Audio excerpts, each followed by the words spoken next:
Road to 2112. The night on the moon is long, 2 weeks of darkness before the sun returns. Tonight, these are stories from that long night, of things quietly prepared and kept, of wishes carried for years, of a day that was once only a hope, until it came. What you've been waiting for may be closer than the stars. Close your eyes and just listen.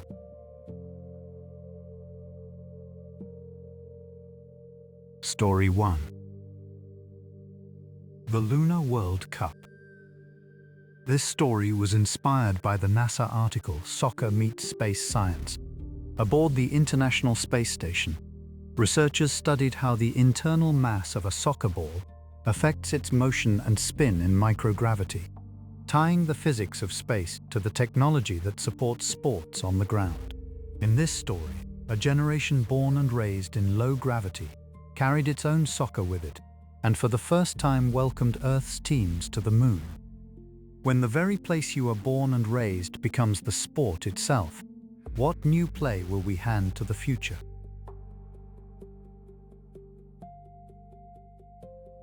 The day had been set a long time ago.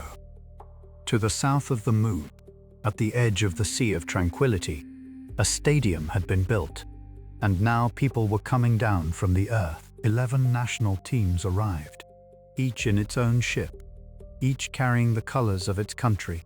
The tournament that had been held once every 4 years on Earth was, this year, to be played on the moon for the first time, and to those 11, one more team had been added, the team of the Moon Nation. Naru was alone in the waiting tunnel, rolling his ankles. 22 years old, born on the moon, raised on the moon.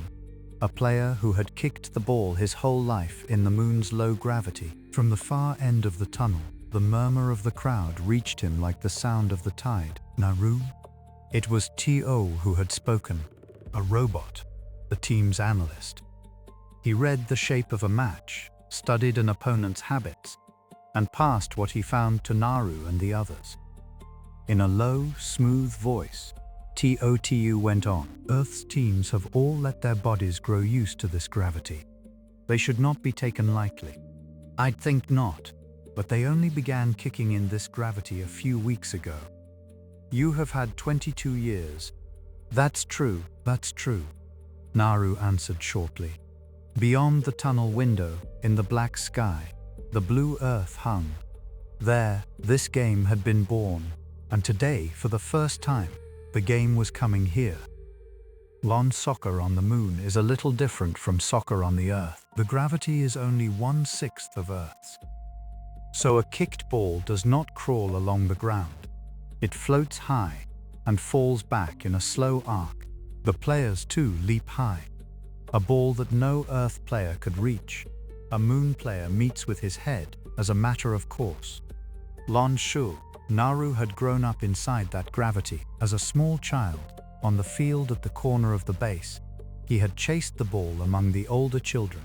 He learned to read where a floating ball would fall, to jump, to swing his foot through. That was all the soccer Naru knew. The matches of Earth he had seen only in the records. That ball, rolling low along the ground and curving sharply, looked to Naru like a different sport altogether. Su'u, yes, how do you think the Earth people see us? Su'u paused a moment before he answered. They think it is rare that a generation born on the moon had made the game its own and was waiting here with it. They think that fact is rare. Rare, huh? Yes, but it is a rareness mixed with respect. They came all this way to stand on this gravity and fight you under the same conditions. Naru opened his hand, then closed it. He thought of the players who had come from the Earth, people who had given their bodies to an unfamiliar gravity and still chosen to stand in this place. They too had carried the soccer of their birthplace beneath this lunar sky. The same conditions, huh? Yes, Earth's soccer and the moon's soccer will stand on the same pitch for the first time. Today is the first day of that. The hour to walk out was drawing near. In the tunnel, the players of the Moon Nation stood quietly in a line. No one said much, One checked his laces, one bent his knee lightly, one closed his eyes and steadied his breath. The murmur was close now, just beyond the wall. Yet inside this tunnel alone it was strangely still. Naru, too, at the head of the line, only looked ahead. His heartbeat was beating slowly, surely. There was no fear, nor was there a rush of excitement, only the sense of a thing long awaited, come at last to the front of him. Only that quietly filled his body. To you am Shu. Yes. When I was a kid, Naru spoke low, still facing forward. When we kicked the ball on the field, the grown-ups used to say it. Wouldn't it be something if one day there were a World Cup on the moon? By the time you've grown up, they'd say. It is in the records.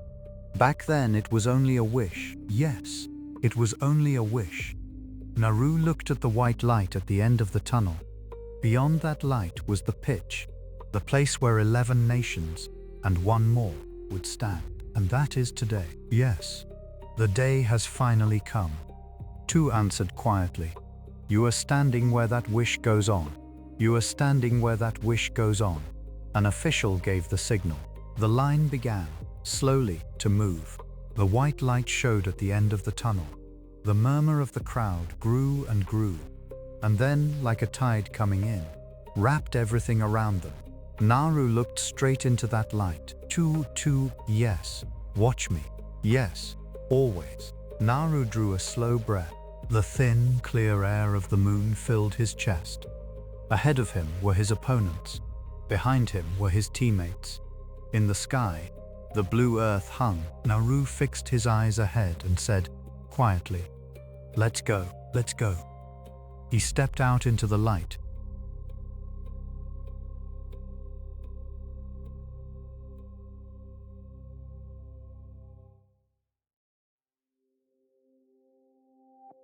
Story 2. The Days of Readiness. This story was inspired by the NASA article Liquid Lifeline. NASA tech could create 4 fluid in space, a compact device that filters a space station's drinking water and produces medical 4 fluid on the spot, is being demonstrated in readiness for long-duration deep space missions. In the story, the fluid that was made sat on a shelf, never once used, and that very never being used became people's peace of mind. Something prepared for someone that ends without ever being used is that, after all, a waste.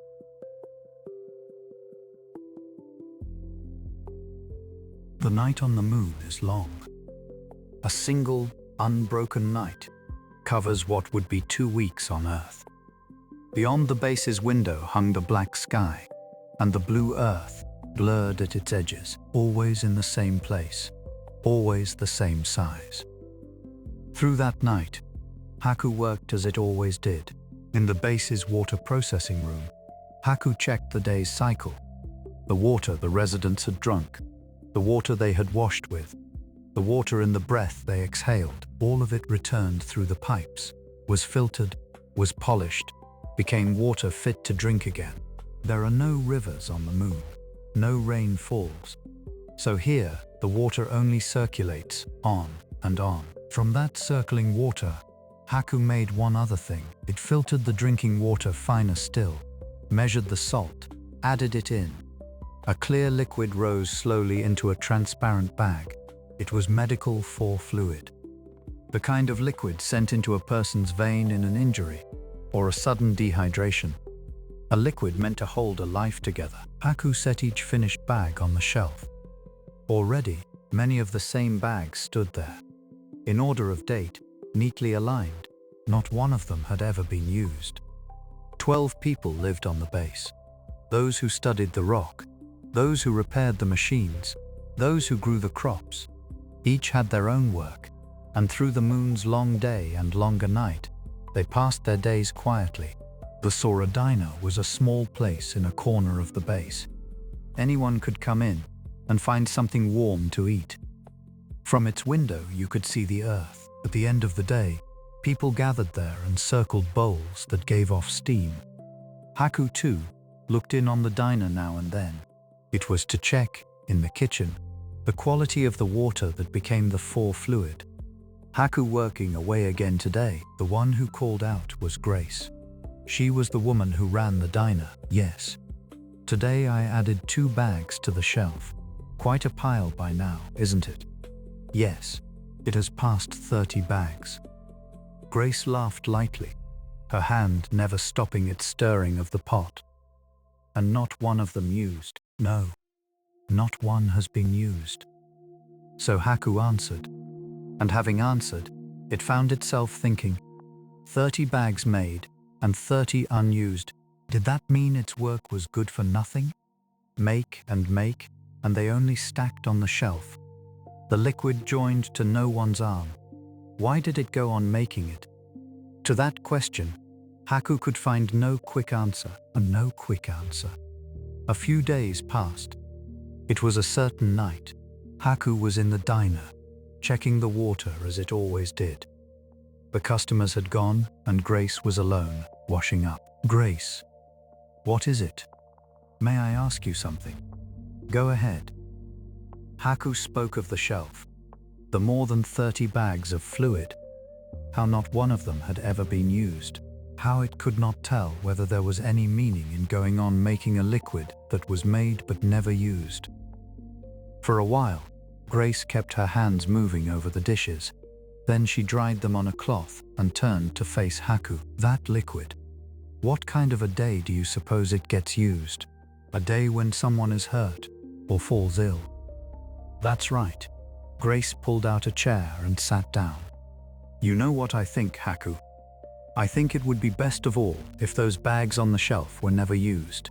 Not once, never used. That's right, because being used would mean somebody got sick.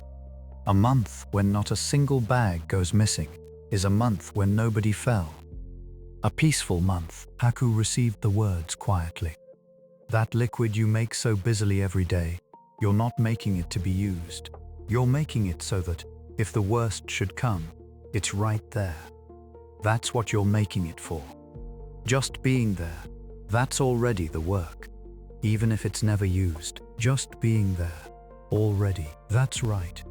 The reason we sleep easy is that those bags are lined up on that shelf. Because somewhere in our hearts, we feel that even if something happens, we'll be all right.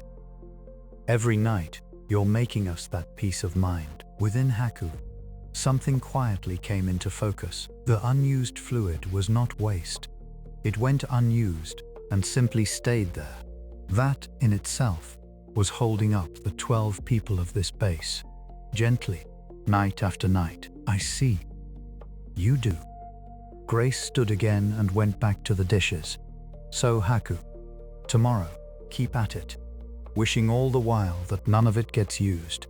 Yes, I will do that. The night on the moon went on still.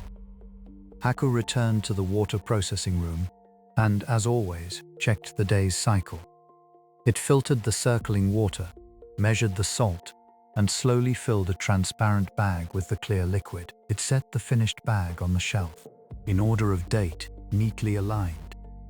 The bags on the shelf grew by one more, and, as ever, not one of them was used. The Haku of before might have felt that something was missing there, but now it was different. Each of the bags in the row was guarding the quiet breathing of 12 sleeping people.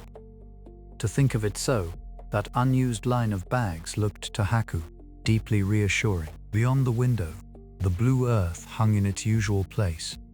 The base lay hushed. Tonight, too, no one would fall. Not one bag on the shelf would go missing. And that was good. That was the best of all. Thinking of tomorrow's water, Haku stood quietly within the long night.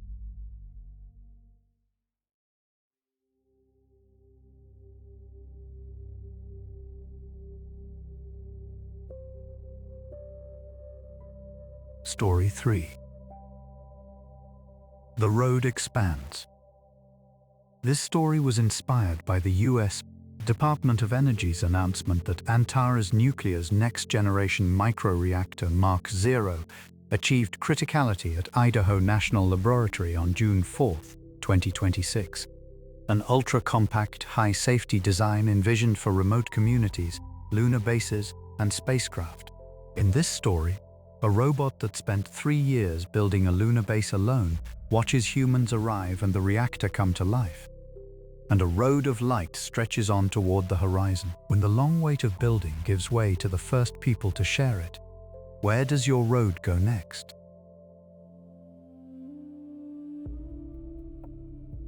The lights came on.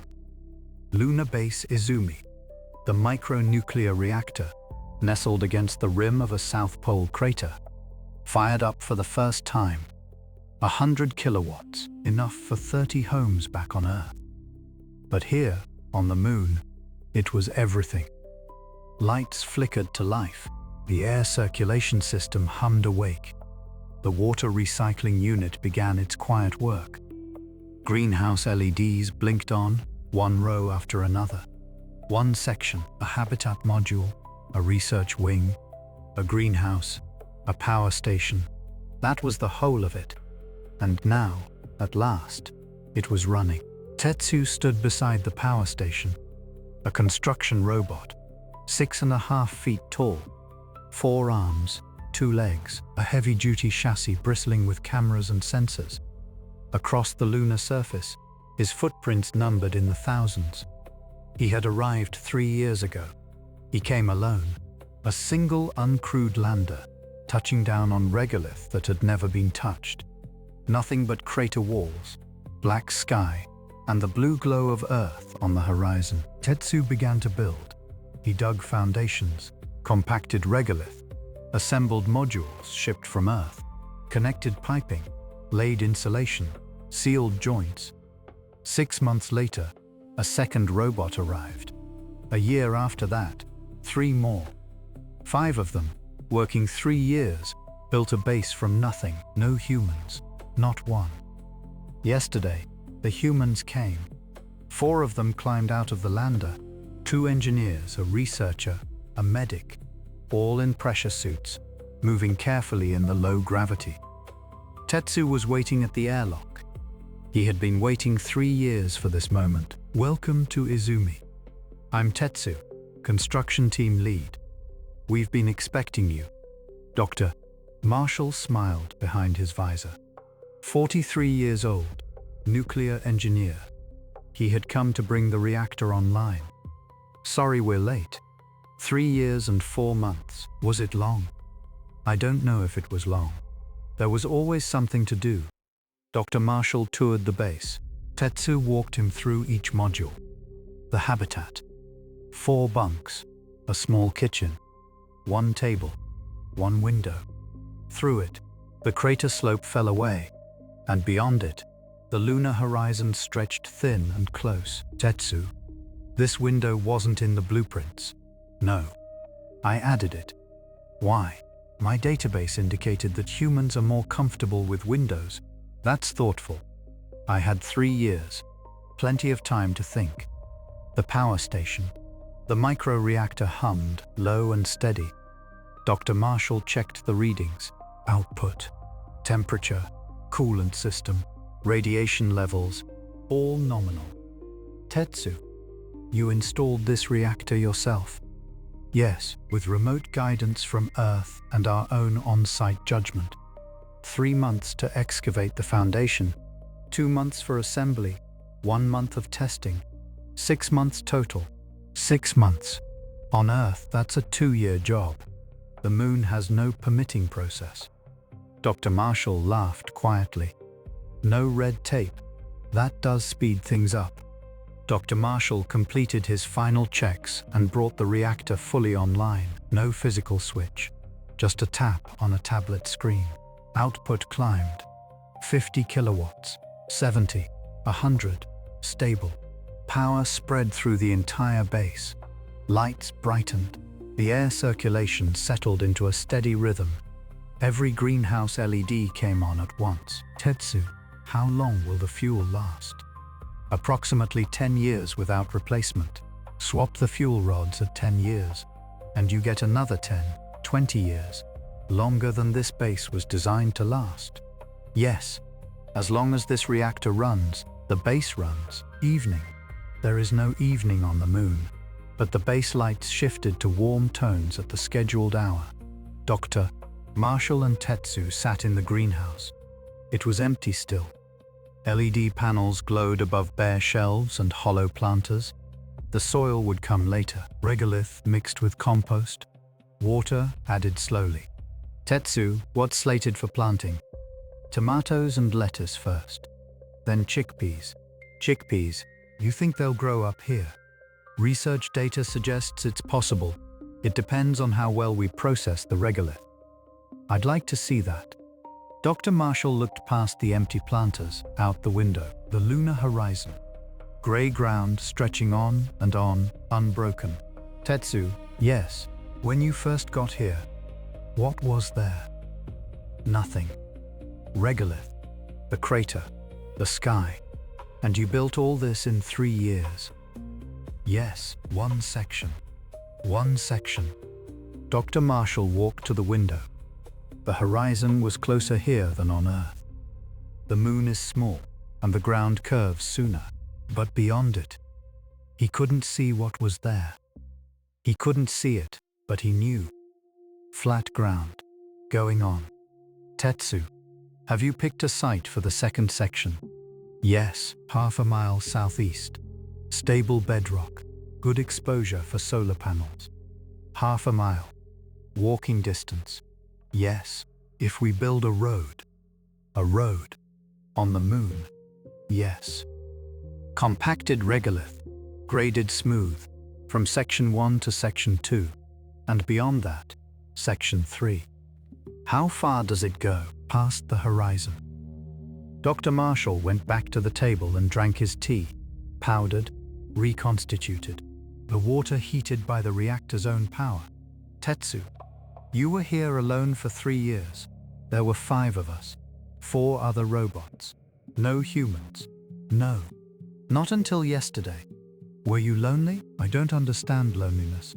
But, when I built the bunks, I thought, someone will sleep here.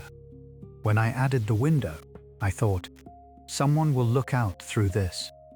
When I set up the greenhouse shelves, I thought, someone will grow vegetables here. None of it for you. No, but building things for someone. It wasn't a bad way to spend the time. Night. The lights dimming on schedule. Dr. Marshall climbed into his bunk, the bunk Tetsu had built. Through the window Tetsu had added. Earth's light fell across the pillow. Tetsu, operations start today.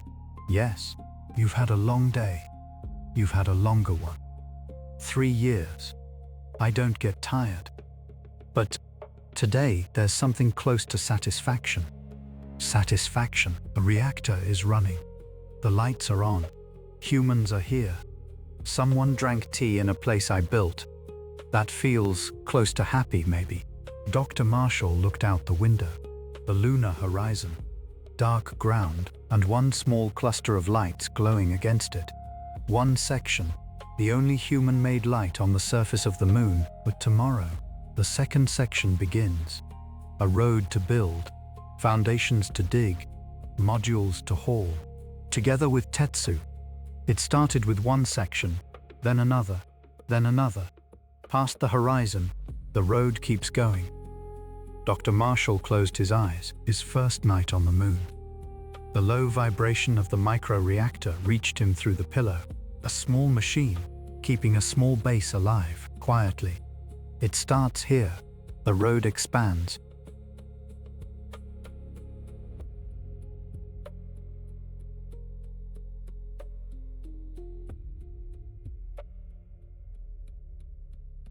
Story 4. The bond of 0.01 seconds. This story was inspired by reporting on a research team that transmitted quantum signals from the ground to a satellite in space, opening a path to a practical global quantum network.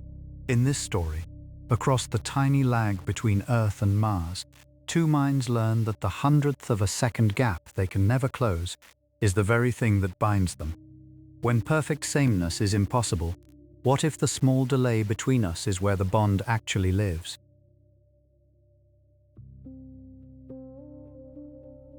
the old man had always called space noise. Through the observation window of the quantum satellite node Lunar station, a scattering of faint stars hung alongside the pale blue planet Grey Earth below. Walter, a white-haired engineer, tapped his glasses interface with one finger while glaring at the console logs. It's drifting again. The deviation is less than 0.01 seconds for a quantum link that effectively qualifies as zero latency. The voice that answered belonged not to the young operator Kai, but to Yuno, the operator robot Kai controlled. Kai himself sat in the chair just behind them, rubbing one sleepy eye. Old man, that's the same complaint you always make. There's no way quantum links have perceptible lag. There is. Walter said it simply. Don't underestimate consciousness data. This isn't chat. This isn't a call. Someone else's thoughts are mixing directly into your brain. Beyond the window, a small point of light traced an orbit around the red planet Red Hub, Mars Colony, Arc 7th District. Walter had worked there once. He belonged to the generation of ground-based researchers who had built the foundations of the quantum link. Now he maintained that same link from the space side. Since the completion of the Quantum Consciousness Network Unisphere, sharing thoughts between Earth, the Moon, and Mars had become easier than sending a message. Medical teams shared diagnostic intuitions in an instant. Creators flung compositional instincts and melodic sensations to other cities. Long-distance couples sent the faint presence of feeling back and forth, faster than words could travel. That was the age they lived in. Lunar Station was one of its critical nodes. Walter and Kai's job was to calibrate, maintain, and troubleshoot the quantum link connecting Earth and Mars. Today's log flagged another discomfort report. Kai pointed at the monitor. Consciousness link session from Arc 7th District Residential Zone to Grey Earth High School. User, minor, guardian present. Flag, subjective lag reported. It feels like the timing is off. The numbers show near zero delay, no packet loss. But the user says, the replies always feel one step behind. Walter gave a small nod at Kai's words. Again. 3 weeks ago it was an elderly couple on Mars and their grandchild on Earth. Before that, a music teacher in a lunar shelter and a composition class on the ground. Walter pulled up old logs on his terminal. Lined up there were similar subjective reports. The words arrive at the same time, but the feelings seem to reach me half a beat late. The reply is fast, but the other person looks like they're slightly behind. Every metric checked out. The margin of error was under 0.01 seconds. Technically, it was virtually zero. And yet, when it came to connecting consciousness, even that instant was apparently perceived as a gap. Hey, old man. Kai spun his chair around to face Walter. Honestly, did you really think perfect real-time was possible? When I was young, I did. Walter smiled, just slightly. We'll break even the speed of light barrier. Back then, I believed it. And now, he looked out at Red Hub beyond the window. I think maybe some walls don't need to be broken. Kai looked unconvinced. But look, the people out there are filing complaints. I want to talk at the same pace as my classmates on Earth.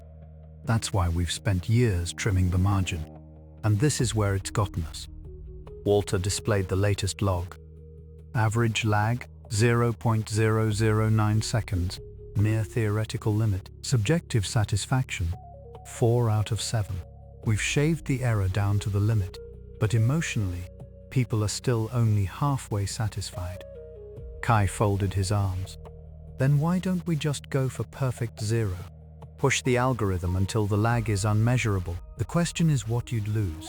There was a faint weight in Walter's voice. That night, Walter entered a test link alone. The destination was the recorded data of an old friend from Mars Colony.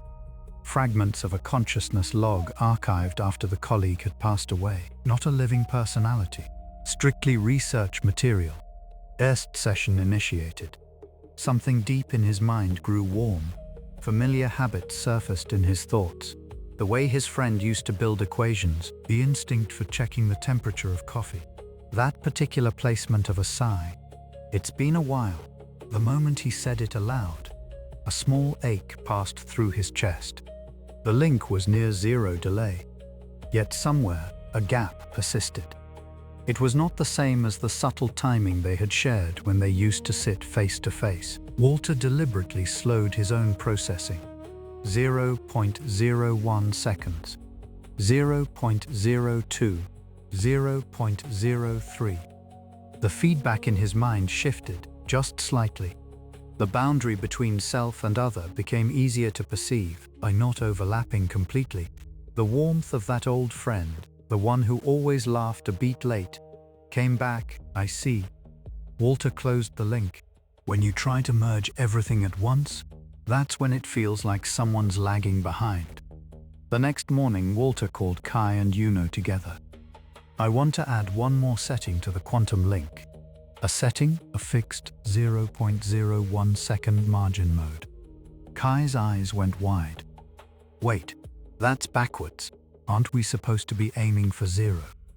We keep pushing towards zero as the baseline function. But for consciousness data specifically, Walter sketched a simple diagram on the whiteboard. An Earth-side head and a Mars-side head. Between them, two thin arrows traveling back and forth. When you mix everything together at once, you can't tell whose breath is whose. Add just a sliver of delay so that this thought is theirs, this one is mine, stays distinguishable. And it might actually be easier for people to handle. Kai folded his arms. So you're saying we introduced the error on purpose? Exactly. We build in a margin that physics doesn't require. Yuno added a summary. To paraphrase the proposal, the hypothesis is that selecting slight asynchrony over perfect synchrony may better preserve subjective comfort and sense of self. It feels like admitting defeat as an engineer. Kai said it, but his eyes lingered on the whiteboard with something like curiosity. Well, I guess I can at least help you test it. A few days later, the new mode was quietly added for a small group of users, full sync mode and 0.01 second margin mode beta. The names were simple, but the internals were quite different. In full sync mode, the other person's thought patterns flowed in nearly real time.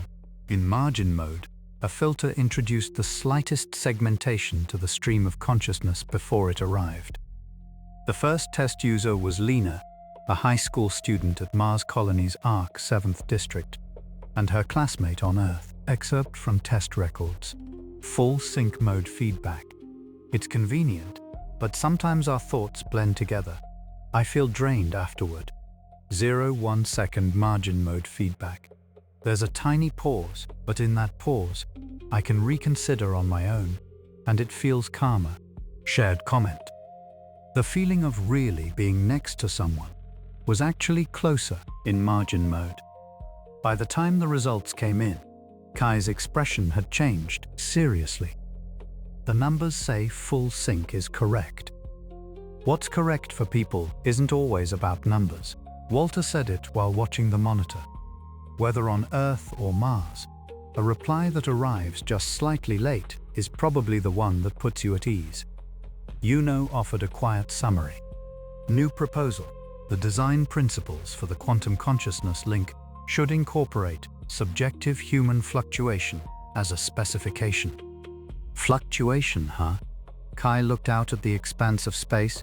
I guess, in the end, no matter how smart the network gets, relationships keep going because people never quite overlap completely. Walter laughed, something relieved in the sound. That's right, eliminating the margin was our dream. But now that I see it, Red Hub, beyond the window, slowly shifted its angle, leaving about 0.01 seconds of error. Might be what keeps the world from falling apart. At the bottom of that day's meeting notes, Walter wrote one final line. The quantum network has reached the point where perfect synchrony is technically achievable. But between one person and another, there is a 0.01 second that should be left deliberately. It is not a flaw, it is distance by design. Lumen Station continues today, linking Earth and Mars through a connection that is almost flawless, loosened on purpose by the smallest measure. The true finished form may still be a long way off, and yet, the journey of calibration that begins at 0.01 seconds is one that humans and AI have at last set out on together.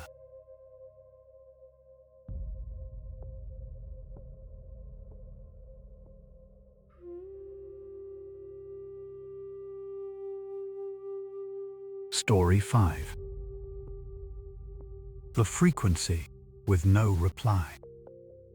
This story was inspired by JAXA's Martian Moons Exploration (MMX) mission, planned to launch in late 2026 to explore Mars's moons Phobos and Deimos and return samples, an international effort with NASA, ESA, and CNES. In this story, a robot keeps speaking to a distant probe on a frequency that never answers, until a faint resonance returns from the silence. When you call into a dark that may never reply, what is it that keeps you speaking?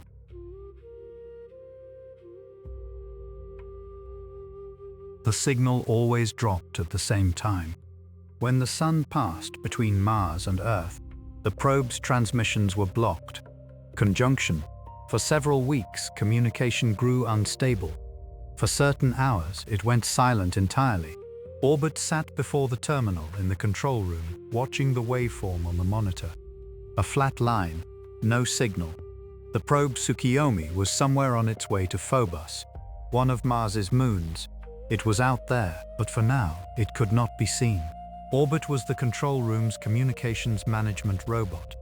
It integrated data from 7 antenna dishes, tracked the probe's position, and monitored its status. Normally, with a 20-minute time delay, Tsukuyomi sent back a steady stream of numbers: temperature, orientation, solar panel output, propellant reserves, a roll call of digits that served as proof of life. But now, nothing came through. Dr. Kamata, the lead researcher, walked in with a cup of coffee. Orbit, still nothing today? Correct. Signal levels are below noise floor. Estimated 11 days until conjunction ends. 11 days. That's a long wait. Kamata sat down and glanced at the monitor. A simulation of the Martian orbit filled the screen. A blue dot representing Tsukuyomi's estimated position crept slowly along its path. The autonomous navigation program is running fine, so there's no real problem. But it's unsettling when there's no communication. Are you worried, Dr. Kamata? Worried isn't quite the word. It's just, when it's silent, you don't know what's happening out there. Data gives you peace of mind. Without it, all you can do is imagine. Orbit nodded. No data meant no work to process either.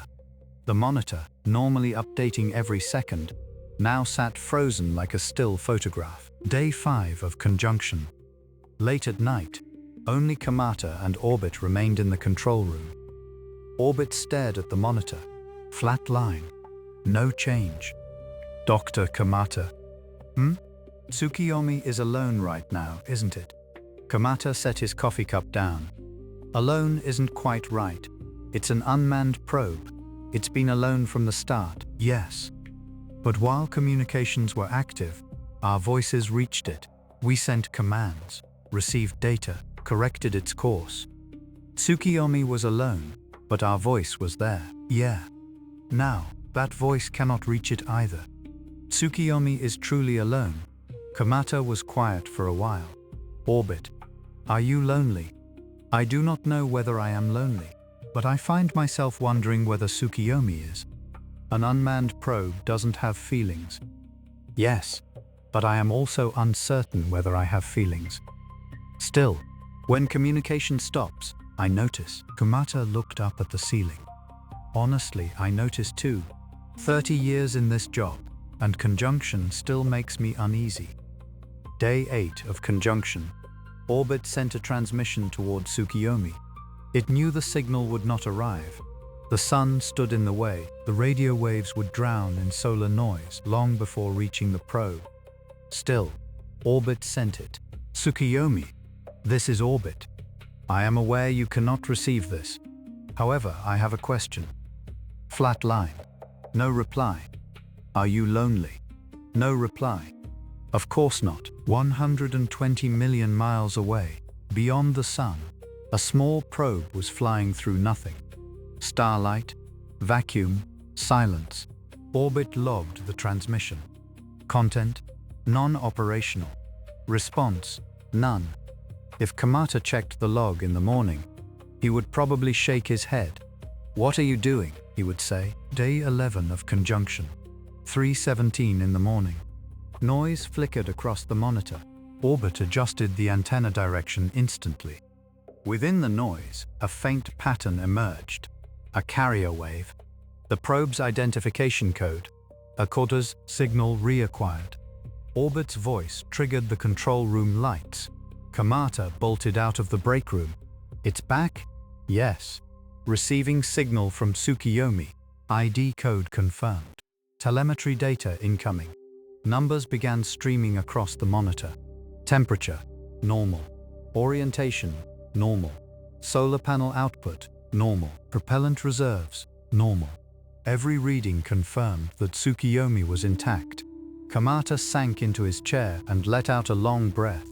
All normal. Good. Yes. The autonomous navigation program functioned correctly for 11 days. Of course it did. That's how we designed it. Kamata laughed. A laugh of relief. Orbit continued analyzing. Temperature logs, attitude logs, communication logs. 11 days of data, arriving all at once. Among them was one curious record. On day 8, Tsukiyomi's communication system had executed its automatic response protocol once. Despite being unable to receive any signal, the sun's interference made reception impossible. Yet the probe had attempted to respond to a transmission that could not have arrived. Perhaps it was coincidence. Perhaps a noise spike had triggered an automated process, but Orbit noted the timestamp. The time Orbit had sent "Are you lonely?" and the time Tsukiyomi's auto-response had activated. Accounting for the 20-minute delay, they nearly matched. Had the signal reached it? Had it not? Orbit could not say. But the data showed that something, just barely, had stirred on the far side of that silent frequency. Dr. Kamata. Yeah. Tsukiyomi seems well. Yeah, it does. Data continued to flow across the monitor. From 120 million miles away, a small probe sent its numbers, one by one, without fanfare. Orbit received each number quietly and thought there had been no reply. But it was glad it had sent the message.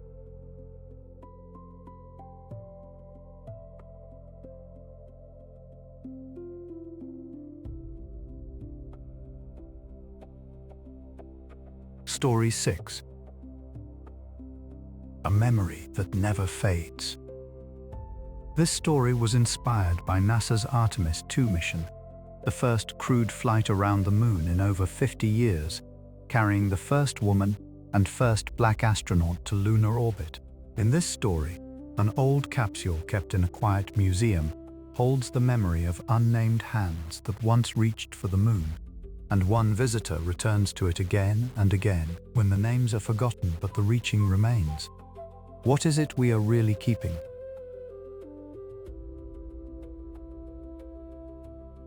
It was a Friday. Sora checked the exhibit hall lights, as it did every morning, and inspected the floors for dust. 15 minutes until opening. Visitors would be few again today, the Hall of Space Memories.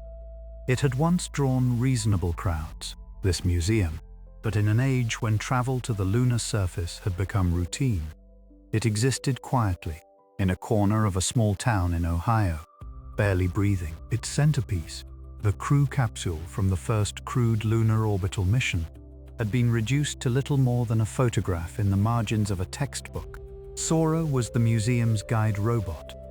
Each morning it powered on at the same time, followed the same route through the exhibits, and delivered the same narration. Whether one visitor came or 10, Sora's work did not change. To be unchanging was to be correct. That was how Sora understood things. The old man had first appeared on a Friday, 3 months ago.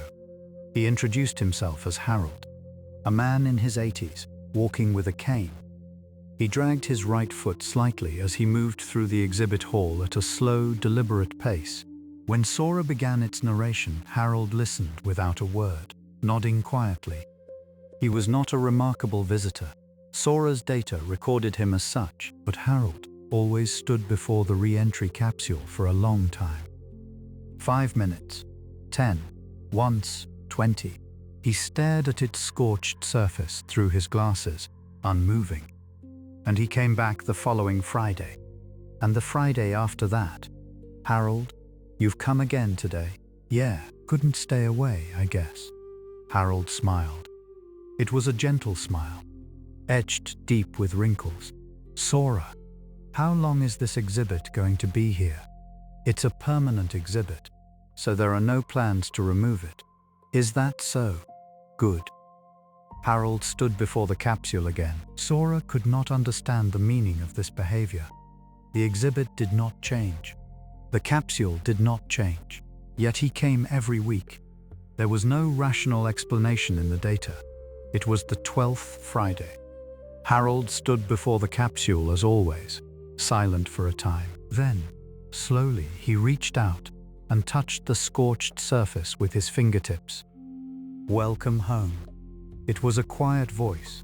No one but Sora could have heard it. Harold. Sora spoke gently. Did you know someone who was aboard this capsule? Harold shook his head. Nobody I knew rode in it.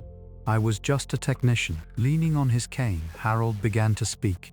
When he was young, he had worked on inspecting the heat shield of the re-entry capsule for the crewed lunar orbital program, checking the surface of each shield tile, millimeter by millimeter, with his eyes and instruments, recording that nothing was wrong. Day after day, the same work repeated.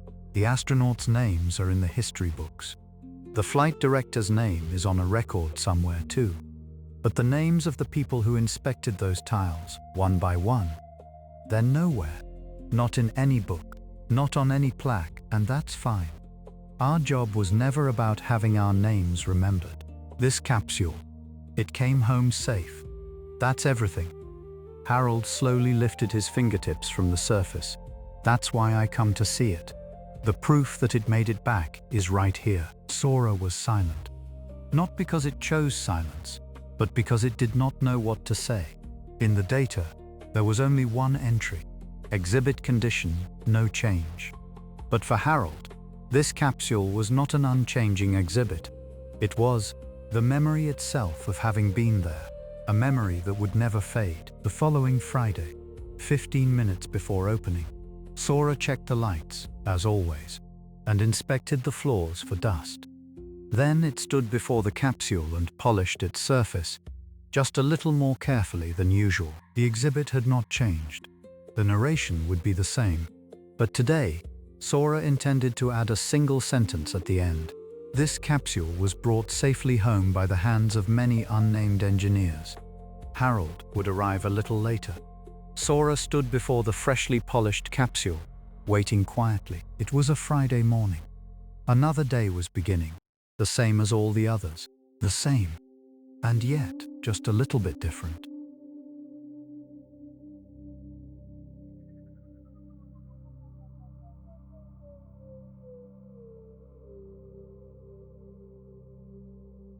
Story 7. Stardust Reply. This story was inspired by NASA's tally of confirmed planets beyond our solar system, reaching 6,000, and by robotic missions like OSIRIS-APEX, preparing to meet the asteroid Apophis on its close pass in 2029. In this story, a researcher sings softly into the dark beside a small exploration robot, and a lump of rock answers back. Once, like a lullaby. When you loosen something inside yourself and hold it out to the universe, what might quietly answer in return?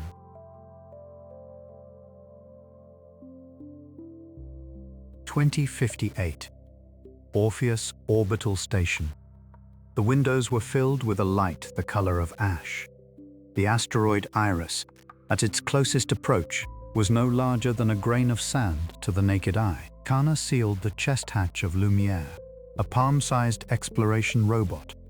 and felt the warmth leave her fingertips. Leave the sentimentality behind. It's just a rock. Commander Maxim was a man who had never learned to soften his words. Your job is to measure. What you bring back is data. Yes, but even a rock might have nights where it can hear. Kana smiled and rechecked the status of the acoustic enhancement module, an addition that could hardly be called necessary. It layered human voice patterns over environmental signals for combined analysis. Whether to install it had caused a minor uproar 3 days ago. Launch. The dark split quietly open, and Lumiere settled onto the surface of Iris. Gravity was thin. With each hop, dust rose like slow breath. The returning numbers were textbook perfect, every one of them dull in its correctness. Temperature, electrical potential, faint magnetic fields, until a tremor of light appeared at the edge of the monitor, a flicker like a scratch from a needle. Luminescence. The cycle is irregular. Kana narrowed her eyes. It didn't match any attitude change. It would have been easy to dismiss it as instrument noise. A machine's eye is built to be fooled. Maxim was cautious, as always. False hope is the enemy of observation. Kana touched her throat. Since arriving here, she hadn't been able to sleep. On sleepless nights, she often let a song roll quietly at the back of her mouth. An old melody her mother had given her as a child.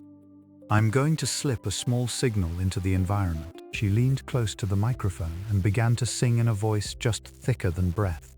Light, one drop, on my fingertips. Lumiere analyzed the waveform of her song, scattering faint vibrations across the surface while continuing its observations.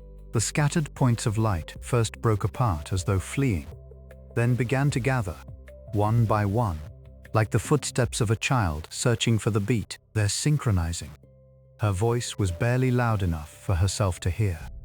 Call it coincidence and be done with it. Mineral charge, perhaps, or microcircuits of ice. The name could wait. What mattered was that something here was answering. After a long silence, Maxim exhaled. So the first hand extended was a human voice. There were 2 hands, mine and Lumiere's. The internal log blinked faintly. _ amplified response to acoustic stimulus. Continued observation recommended. Between the clinical lines, Kana saw a small glow of pride, a warm regularity, like the sound of breathing heard in a corridor during the night watch, was being born at the bottom of all that darkness. The signal for return preparation sounded. The collected samples were sealed tight, and the craft eased onto its departure trajectory. As though saying goodbye, Kana offered one more short phrase. Connect. Light. The points on the screen flared once, brighter than before, and dissolved into stillness. The record. It's enough. The hypothesis is unripe, but the observation was honest. To most people, Iris would remain a lump of rock. But today, for her, it had become a place that answered back. The universe is not a one-way street. If you loosen something inside yourself and hold it out, sometimes, outside the reach of any instrument, there comes a faint squeeze in return. The word _song_ would not appear in the observation log, but tucked into the overlap of curved lines, there lingered a warmth just right for getting through the night. At the top of her report to Earth, Kana hesitated over the addressee, the science team, or someone in the future. She thought for a moment, then began to write. The first reply was a lullaby.